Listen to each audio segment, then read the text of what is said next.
Shri Bhuvi properties private limited వారి 7 hills future city ఇప్పుడు మన సాగర్ హైవేలో నమ్మకానికి అమ్మ లాంటిది మన భూవి ప్రాపర్టీస్. ఏంది ఇప్పుడు ఈరోజు ప్రోగ్రామ్ ఇక్కడ నిర్వహిస్తా ఉన్నారు అంటే చదువుడు పక్కన పెట్టి టీ స్టాల్ పెట్టుకున్నాం. ఏంది అసలు రాష్ట్రంలో నిరుద్యోగుల పరిస్థితి ఎట్లా ఉంది అసలు? అన్న జూన్ 2 అని కోటి ఆశలతోటి నిరుద్యోగులు ఎదురు చూస్తున్న జూన్ 2 తెలంగాణ రాష్ట్ర ఆవిర్భావ దినోత్సవం రోజు కనీసం ఒక్క నోటిఫికేషన్ ఇవ్వాలని దౌర్భాగ్యమైన ప్రభుత్వం ఈ కాంగ్రెస్ ప్రభుత్వం. పైనంగా చెప్తున్నారు. మొన్న ఏది రియాజ్ గారు, ఆయన పేరు ఏం పేరు, ఆయన అసలు ఎవరు, చెనగాని దయాకరా, ఆ చెనకాయలు అనుకునే దయాకరు, ఆయన పాలాభిషేకం చేస్తున్నాడు. సిగ్గున్నదా మీకు కొంచెమన్నా? ఎందుకు పాలాభిషేకం చేస్తున్నారా? మీరు చదువుకుంటురా? మీరు చదువుకోనే కదా, మీరు ఉస్మానియా యూనివర్సిటీలో ఎదిగిన వాళ్ళే కదా. మరి నిరుద్యోగులకు నిజంగా నోటిఫికేషన్లు వచ్చాయా? ఒకవేళ నోటిఫికేషన్ వస్తే ఇన్ని నోటిఫికేషన్లు ఈ కాంగ్రెస్ ప్రభుత్వం ఇచ్చిందని చెప్పేసి అఫీషియల్గా మీరు పట్టుకొని రండి. దిల్సుఖ్ నగర్లో, ఆర్టీసీ క్రాస్ రోడ్లో, చిక్కడపల్లి లైబ్రరీలో ఇదే నిరుద్యోగులతోటి మేము పాలాభిషేకం చేస్తాము. గతంలో మేము పాలాభిషేకం చేశాం నోటిఫికేషన్లు వచ్చాయని చెప్పేసి.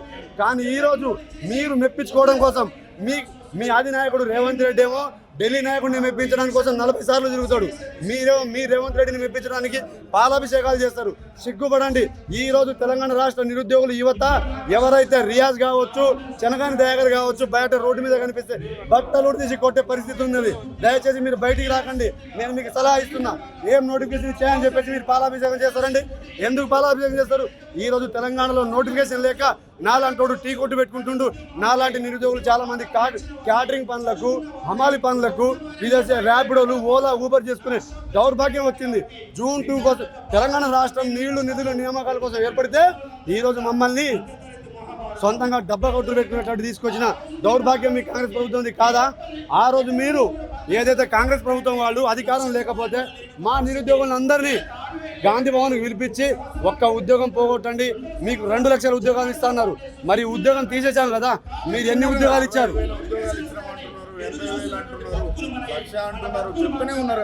అంటారన్న వీళ్ళు సిగ్గులేని వాళ్ళు. వీళ్ళకు దున్నపోతు మీద వర్షం పడ్డట్టున్నది వీళ్ళ పరిస్థితి. ఈ అంగుటి గాళ్లకు అధికారం ఇస్తే ఇట్లనే ఉంటుంది. అంటే మా మిత్రుడు నవీన్ పట్నాయక్ అన్నాడు, అవి పరిగేరి కొట్టోడికి పెత్తనం ఇస్తే వరి గింజలు దేనికి ఆశనే అన్నాడంట. అటువంటి సన్నాసులు వీళ్ళు.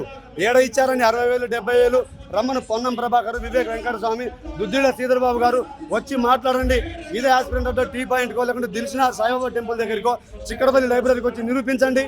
మంది బిడ్డలని, మా బిడ్డలని చెప్పుకునే మీరు ఈ రోజు నిరుద్యోగుల గురించి మాట్లాడతారా? నిరుద్యోగుల పరిస్థితి ఎట్లా ఉంది ఈ రోజు వరకు? కుటుంబ పరిస్థితి కావచ్చు, ఇటు మీ పరిస్థితి కావచ్చు. అన్న, నిరుద్యోగులను గతంలో వీళ్ళకు నిరుద్యోగులు దేవుడిగా కనిపించారు. ఎందుకంటే ఇది ఏర్పడిన 1 సంవత్సరం 1 నెలలోనే ఇది నిరుద్యోగులు తలుచుకుంటే ఏర్పడిన ప్రభుత్వం అని చెప్పేసి దేవుడిగా కనిపించారు. ఇప్పుడు నిరుద్యోగులను ముంచుతున్నారు వీళ్ళు. ఎలా అంటే ఇటు నోటిఫికేషన్లు ఇవ్వక చంపుతున్నారు, మానసికంగా గ్రామాలకు వెళ్ళలేక. ఈ కొడుకులేమో 70,000, 80,000, 1,00,000 ఇచ్చా అంటారు. మరి 1,00,000 అంటే గ్రామాలలో తల్లిదండ్రులు యూట్యూబ్ ఛానల్లో కావచ్చు, మీడియా పత్రికలలో చూస్తారు కన్నా. మరి 1,00,000 ఉద్యోగాలు ఇచ్చినా నా కొడుకు ఉద్యోగం రాదని చెప్పేసి ఊరోళ్ళందరూ సూటిపోటీ మాటలు అంటే నిరుద్యోగులందరూ ఆత్మహత్యలు చేసుకోవాలని చెప్పేసి ఈ తెలంగాణ కాంగ్రెస్ నాయకులు కంకణం కట్టుకున్నారన్న. ఈరోజు తెలంగాణ రాష్ట్రంలో నిరుద్యోగం అనే పదం వినిపించదు. అందరూ ఎక్కడికక్కడ ఏ చెట్టుకో కొమ్మగా ఊరేసుకొని సావాలని కంకణం కట్టుకున్నారు. కాబట్టి 70,000, 80,000, 70,000, 80,000 ఉద్యోగాలు ఇస్తే ఒక నిరుద్యోగికి ఉద్యోగం రాకపోతే ఊర్లో ఎట్లా తిరుగుతారు? ధర్నా చేసే వాళ్ళందరూ అడ్డ మీద కూలీలో, లేకపోతే చదువు రానుల్లో, లేకపోతే ఇంకా ఇతరత్రులు, కానీ ధర్నా చేయడానికి వచ్చిన వాళ్ళు కూడా ఎవరు చదువుకున్న కాదన్నట్టుగా మాట్లాడుతున్నారు. సిగ్గుందా ఈ మాట చెప్పడానికి? ఆయన ఎవరు? చామల కిరణ్ కుమార్ రెడ్డికి, పిసిసి చీఫ్ మహేష్ కుమార్ గారికి, గాలి హర్షవర్ధన్ రెడ్డి కాంగ్రెస్ నాయకుడే కదా. మళ్ళీ ఈ రాములు ఏది ఉమ్మడి ఎమ్మెల్సీగా పోటీ చేసి ఓడిపోయిన రాములు, వీళ్ళందరూ కాంగ్రెసే కదా. మరి భట్టి విక్రమార్క కావచ్చు, సీతక్క కావచ్చు, శ్రీధర్ బాబు కావచ్చు, రేవంత్ రెడ్డి, ఇప్పుడున్న ముఖ్యమంత్రి రేవంత్ రెడ్డి కూడా అప్పుడు నిరుద్యోగులందరినీ గాంధీ భవన్కి పిలిపించి మీరు బస్ యాత్రలు చేయండి, నిరుద్యోగ యాత్రలు చేయమని చెప్పి పిలిపించి అప్పుడు మేము కోవట్టు కనిపించలేదు, ఇప్పుడు కోవట్టు కనిపిస్తున్నాం. అంటే ఇక్కడ అంటే నిజమైన నిరుద్యోగులు ఎవరు ధర్నాలు చేయట్లేరు, కావాలని వీళ్ళు కొంతమంది బయటకు వచ్చి బీఆర్ఎస్ ముసుగులో ధర్నా చేస్తా ఉన్నారు అని చెప్పేసి మాట్లాడుతున్నారు. వాళ్ళకి ఏం సమాధానం? చెప్పుతోటి కొడతా. బీఆర్ఎస్ తోటి కలిసి కుమ్మక్కై ధర్నాలు చేస్తున్నారు. ఆ రోజు కాంగ్రెస్ పార్టీ తోటి కలిసి ధర్నాలు చేసినాం, కాంగ్రెస్ పార్టీకై బస్ యాత్రలు చేసినాం. అప్పుడు ఎందుకు ఆ నింద వేయలేదు?